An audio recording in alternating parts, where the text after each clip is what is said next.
content marketing can seem complex and hard to do, but follow the 3 priorities we'll give you today to build content marketing success. Here's why.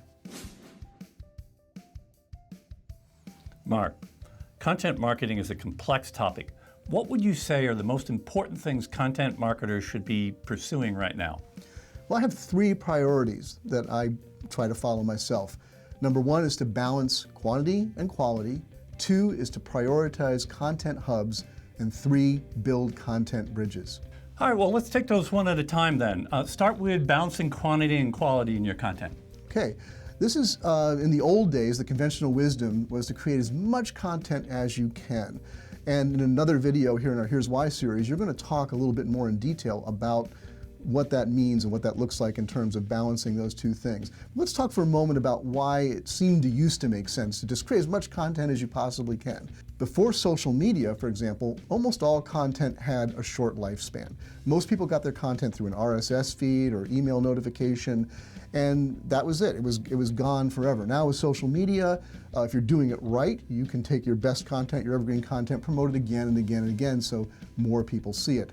Also, Google hadn't yet shifted its focus fully to content quality and user value.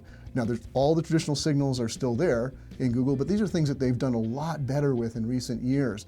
And so having really great quality content now can become evergreen in search, where Google keeps promoting it even if it's older, if it's still relevant. And finally, everyone was playing catch up back then because most brands lacked sufficient quality or quantity of content. I think those are the reasons why they did that. Now, Google's shift to machine learning driven content quality has swung the pendulum the other way, where content quality has become more of a priority. So the ideal, I think, is, and this is if you have the capacity and the resources to do this, is to put as much as you can toward that high quality, user focused, really relevant content. And now, if you have the capacity again, fill that in with shorter posts in between other kinds of content so that you keep top of mind, that you're giving lots of context around your content. So let's talk about the importance of content hubs. Yes, and this is something I learned from you, and I love it now because I see what it does in our own content and that of our clients for sure. So once you get a quality content mindset, content hub creation is the next step. Now let's talk about what a content hub is. At the most fundamental level, it's a centralized curation of your content around one of your main topics. You can have multiple content hubs, obviously, on your site, but each one is centered around one of the things you really want to be known for. So blog content, we know, gets pushed down and disappears. A hub creates both a better user experience because everything the user wants to know about that topic, they can find in that one place. But it also helps search engines to see what you should be known for. Now, examples on our site include our hubs built around our research studies. And because of those, we've got #1 ranks for over a year now for mobile versus desktop, digital personal assistants, and many other high volume keywords that are really important to our business.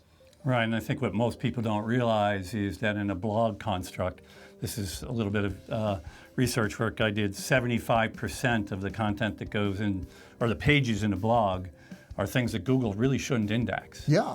And like you said, that content gradually disappears over time as it descends in the hierarchy. And it should, right? Well, yes. Yeah. But in a content hub, you have the big advantage of really controlling where everything shows up, which is great.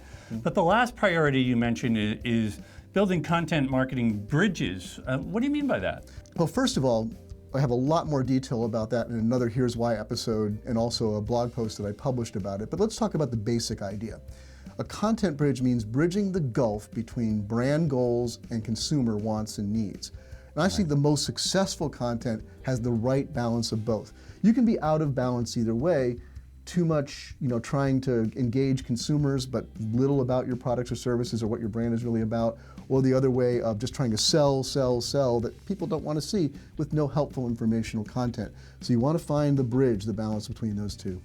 Excellent. Well, thanks, Mark. Learn more about these 3 top content marketing priorities in the resource links on the blog page for this episode. And if you enjoyed this episode of Here's Why, please go ahead and hit the subscribe button so you can get more of this great content from us.